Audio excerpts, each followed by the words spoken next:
Have you ever been in a yoga class and before you start moving around, the teacher sits down and says something? And you might have a couple different reactions. One is,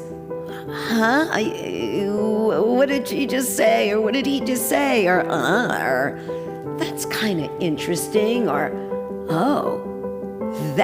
it's like they're speaking to me. And you wonder what the heck they're talking about. I know for me, that question, what are they talking about, is what drove me to go to my second and my third, my fourth and my fifth and my sixth yoga class. It was even more than the physical practice, which I really, really loved and got. It was what the teacher was saying at the beginning of the class. And it was when I made the connection that yoga just wasn't doing a bunch of things with my body, that doing things with my body was just a small part of what yoga actually is, that I really fell in love with yoga.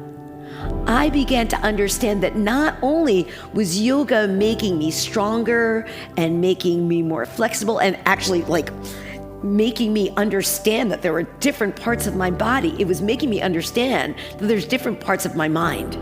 Before I took yoga, I didn't understand that I could control my thoughts. I thought my thoughts just happened. I thought, like little kids say, "You're not the boss of me." I thought my thoughts were the boss of me. I thought if I'm mad, there's no way I could stop it. If I'm sad, there's no way I could stop it.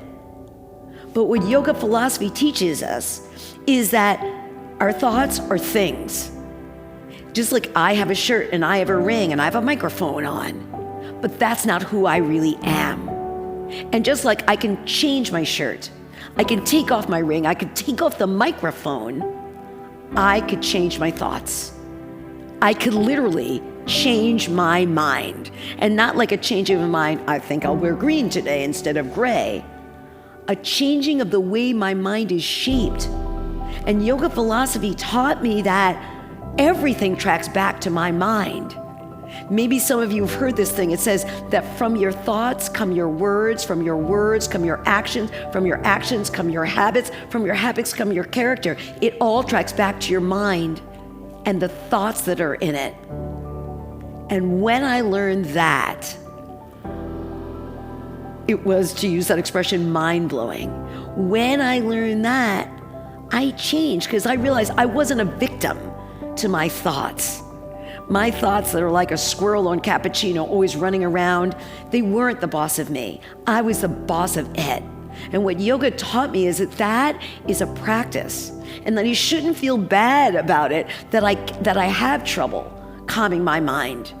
That this is something the mind does, but through practice and practice and practice, and these wonderful yogic techniques that are full of all sorts of ways to learn it, through books, through stories, even through different kinds of songs, through different kinds of meditation, that I could be the queen of the castle of my own mind.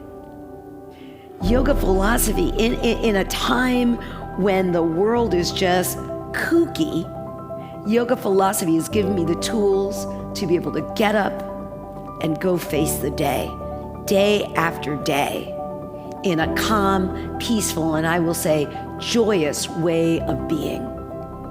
And that's what yoga philosophy can do for everyone. If it did it for me, it could do it for everyone. It is a practice that is so beautiful and so impactful, because it literally impacts the most important thing, and that is our thoughts. So thank you so much for listening. Namaste.